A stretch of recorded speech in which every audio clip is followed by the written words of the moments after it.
आपका स्वागत है आध्यात्म और रहस्य की उस दुनिया में जहां हर कथा में छुपा है कलयुग का सच और कल्कि का आगमन। जुड़िए हमारे साथ धर्म और ज्ञान की इस अद्भुत यात्रा में। महाभारत का युद्ध समाप्त हो चुका था। कुरुक्षेत्र की भूमि पर रक्त बह चुका था। धर्म और अधर्म के बीच निर्णायक युद्ध में जीत तो धर्म की हुई, लेकिन श्रीकृष्ण जानते थे कि अब धीरे धीरे कलयुग का आगमन होगा। वो युग जिसमें पाप बढ़ेगा, धर्म घटेगा और इंसान अपने ही धर्म, रिश्ते और आत्मा को भूल जाएगा। एक दिन पांचों पांडव श्रीकृष्ण के पास पहुंचे। युधिष्ठिर के चेहरे पर चिंता थी। उन्होंने कहा, हे केशव, क्या ये सत्य है कि अब कलयुग आने वाला है? क्या संसार फिर से अंधकार में डूब जाएगा? श्रीकृष्ण ने गंभीरता से कहा, हाँ युधिष्ठिर, समय की यही गति है। अब वो युग आएगा जब सत्य पर भ्रम भारी होगा और धर्म स्वयं को असहाय महसूस करेगा। तब श्रीकृष्ण ने कहा, आप सभी पांचों भाई अलग अलग दिशाओं में जाओ और देखो कि समय में क्या परिवर्तन आ रहा है। जो कुछ तुम देखो लौटकर मुझे बताना। भीम दक्षिण दिशा में गए। एक घना जंगल पड़ा। वहां उन्होंने एक गाय को देखा जो अपने बछड़े को इतनी तीव्रता से चाट रही थी कि वो लहूलुहान हो गया था। भीम ये देखकर चौंक गए। ये कैसा प्रेम है जो पीड़ा देता है? वे सोच में डूबे लौट आए। अर्जुन उत्तर दिशा में पहुंचे। एक ऊंची पहाड़ी पर एक हाथी अकेला खड़ा था। उसकी आंखों से आंसू बह रहे थे।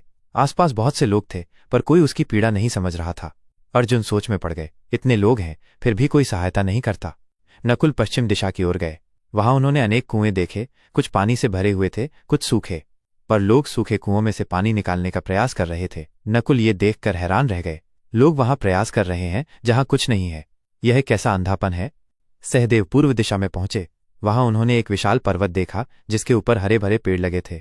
अचानक उस पर्वत से एक विशाल शिला गिरी और पेड़ों को तोड़ती हुई नीचे आई। पर जैसे ही वो एक छोटे से पौधे के पास पहुंची, रुक गई। सहदेव इस रहस्य को नहीं समझ पाए। युधिष्ठिर ने एक ब्राह्मण को देखा जिसके सामने सोने की थाली थी, पर उसमें अन्न का एक दाना भी नहीं था।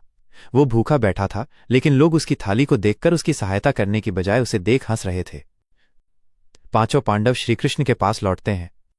पांचों भाई अपने अपने अनुभव लेकर श्रीकृष्ण के पास लौटे। उन्होंने जो कुछ देखा वो विस्तार से बताया।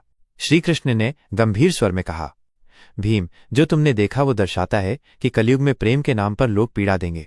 माँ बाप अपने बच्चों को नियंत्रित करेंगे पर स्नेह के नाम पर उनकी आज़ादी छीन लेंगे।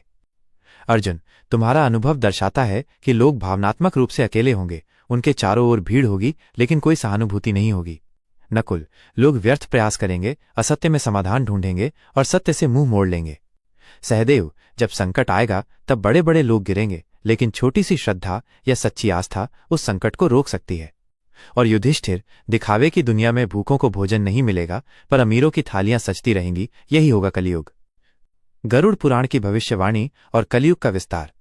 गरुड़ पुराण के अनुसार कलयुग 4,32,000 वर्षों का होता है, जिसमें अभी लगभग 5,000 वर्ष ही बीते हैं। शेष अब भी बाकी हैं। जैसे जैसे युग आगे बढ़ेगा, स्त्रियों का विवाह 10-12 वर्ष की आयु में हो जाएगा। मात्र 15-20 वर्ष की आयु में ही वे माता बन जाएंगी। बच्चों का शरीर दुर्बल और आत्मबलहीन होगा। मनुष्य 30 वर्ष की उम्र में ही वृद्ध नजर आएगा। पुत्र अपने माता पिता को घर से निकाल देंगे। गुरु का सम्मान समाप्त हो जाएगा। सत्य बोलना एक पाप समझा जाएगा। भक्ति को पाखंड कहा जाएगा। लोग अपने शरीर को सजाएंगे पर आत्मा को खो देंगे। धर्म केवल दिखावे में रह जाएगा। विवाह का पवित्र बंधन व्यापार जैसा बन जाएगा। रिश्तों में प्रेम नहीं, स्वार्थ रहेगा। ये होगा कलयुग का चरम। प्रकृति का प्रकोप और अंत की आहट। जैसे जैसे अधर्म बढ़ेगा, पृथ्वी कराह उठेगी। फिर आएंगे भीषण बाढ़ें, ज्वालामुखी, उल्कापात, जलवायु परिवर्तन, महामारी और युद्ध। इन आपदाओं से मानवता थर्रा उठेगी। लोग चिल्लाएंगे, अब कौन बचाएगा? और तभी जब पाप अपने चरम पर होगा, तब विष्णु अपने दशम अवतार भगवान कल्कि के रूप में प्रकट होंगे।